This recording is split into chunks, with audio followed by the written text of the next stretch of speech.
तो आज के एपिसोड के स्टार्टिंग में झनक उल्टी करती हुई दिखाई देती है और कंका आके बोलती है कि जो निशानी है वो प्रेगनेंसी की है, तो माँ बनने वाली हो।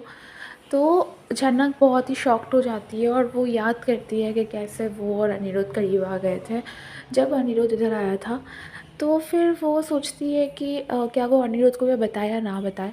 उतने में पराशर कहता है कि मुझे तुमसे कुछ बात करनी है, चलो। एंड देन वो दोनों कमरे में जाते हैं और वो दोनों बात करते हैं कि क्या ये बताना है अनिरुद्ध को, नहीं बताना है। तो वो कहती है कि नहीं, अनिरुद्ध को नहीं बताना है, क्योंकि जो उसकी माँ की इज़्ज़त नहीं कर रहा, बच्चे की क्या ही इज़्ज़त करेगा, उल्टा वो लांछन और लगा देंगे मुझ पे। तो ये बोलकर झनक कहती है कि नहीं, मैं कभी भी इस बच्चे का मैं अनिरुद्ध को नहीं बताऊँगी, क्योंकि सर जी मेरी इज़्ज़त नहीं करते तो मेरे बच्चे की क्या ही इज़्ज़त करेंगे। तो पराशर भी कहता है कि ठीक है, अगर तुम ऐसा ही चाहती हो तो तुम ऐसा ही करो, लेकिन तुम्हें बहुत ज़्यादा हिम्मत रखना होगा इस बच्चे को अकेले पालने में, और ये बहुत मेहनत का काम है और हम इसमें तुम्हारा साथ देंगे। लेकिन जैसे ही वो लोग बाहर आते हैं, कंका फिर से चिल्लाने लगती है कि ये किसका है बच्चा, क्या हुआ, तुम्हारा है क्या है। तो फिर पराशर कह देता है कि नहीं, हमारी तो शादी नहीं हुई। तो कंका कह रही है कि हाँ, तुम लोग की तो शादी नहीं हुई, तो बच्चा कैसे है। तो पराशर कहता है देखो ना, ये हमारी पत्नी है, ना पत्नी थी, और ना ही मून हमारी बेटी थी, हमारी बेटी है, और ना ही ये जो आने वाला बच्चा है वो हमारा है और ना कभी होगा।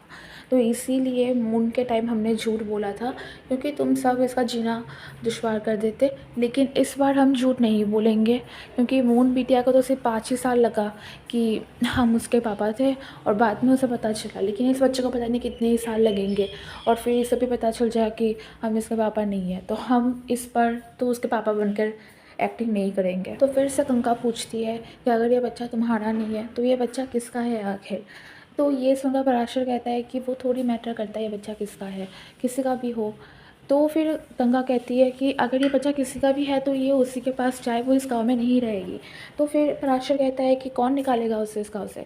तो फिर वो कहती है कि हम पंचायत के पास जाएंगे, सरपंच के पास जाएंगे, बड़े बूढ़ों के पास जाएंगे। तो फिर जो पराशर है वो कहते हैं कि अगर नूतन यहाँ से जाएगी तो नूतन के साथ साथ हम भी चले जाएंगे। और दूसरी तरफ हमें दिखाया जाता है कि जो अपू है वो लालौन और गाजोल की शादी की बात करती है।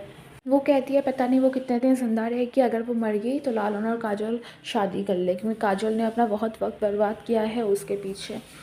और फिर दिखाया जाएगा कि अपू एक्चुअल में मर चुकी है, क्योंकि अपू जब सब उठाने आते हैं तो अपू मरी हुई होती है। इसी के साथ आज का एपिसोड ख़त्म हो गया।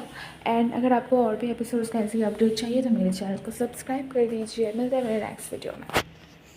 एंड आपको क्या लगता है कि अनिरुद्ध को कभी इस बच्चे का हमें पता चलेगा या नहीं, और क्या अगर पता चल भी जाए तो क्या वो उस बच्चे को एक्सेप्ट करेगा या नहीं। जैसा पिछले बार झनक ने बोला था तो उसी तरह अनिरुद्ध वापस से रिएक्ट करेगा।